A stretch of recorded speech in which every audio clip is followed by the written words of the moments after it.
Mas ya. Ya.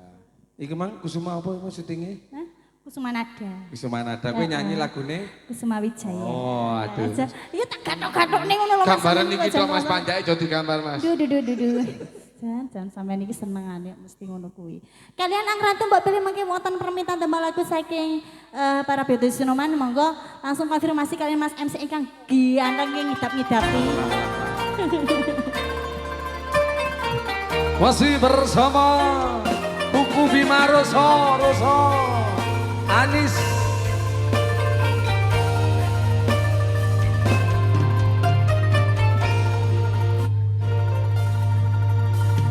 Nunggih mekar lan semi puspita ing taman sari manglung manungsa wengi kelawan bulane dadari nyamberong sasmita sang kumbang wawayai rangsang pucuk sarine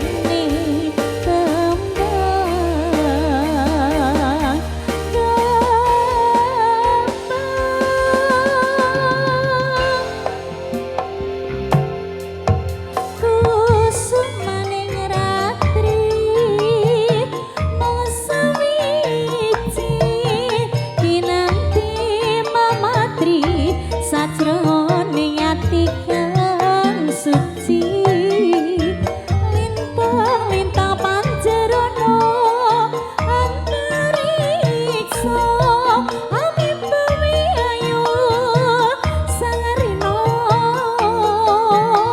kusuma wijaya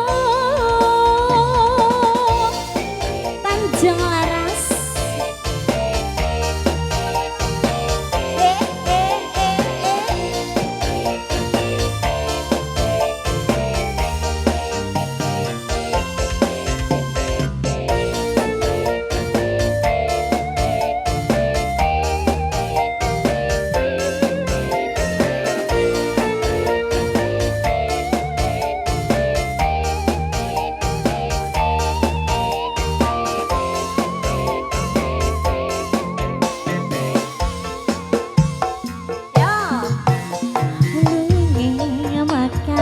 Semi puspita ing taman sari manglung manungsa wengi kelawan wulane dadari nyamberom sasmita sang kumbang wawayai rangsang pucuk sarine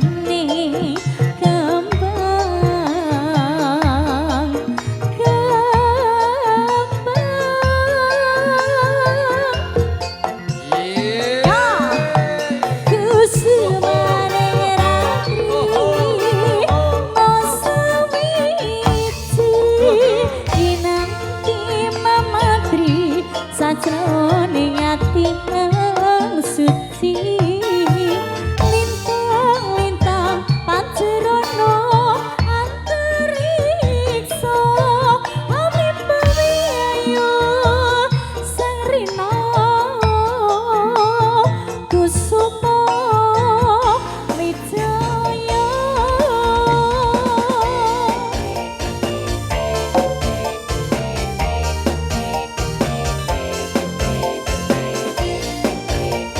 Sekarang mas selamat datang ke para tamu undangan monggo pinarak rumiyin Bapak Ibu.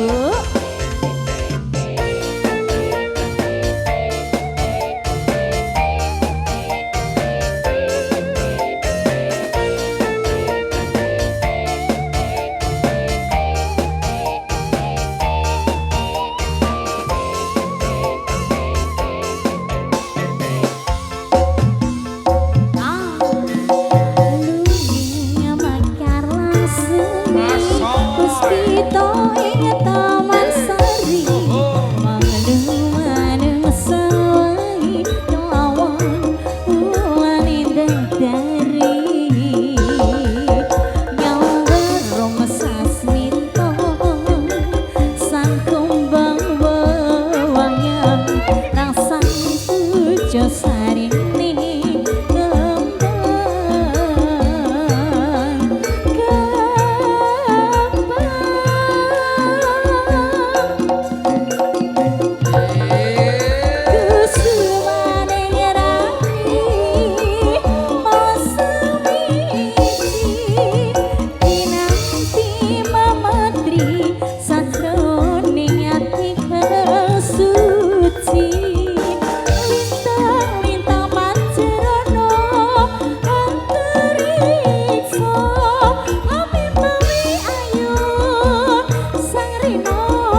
Sir, thank you. Sembanuwun. Bersamaan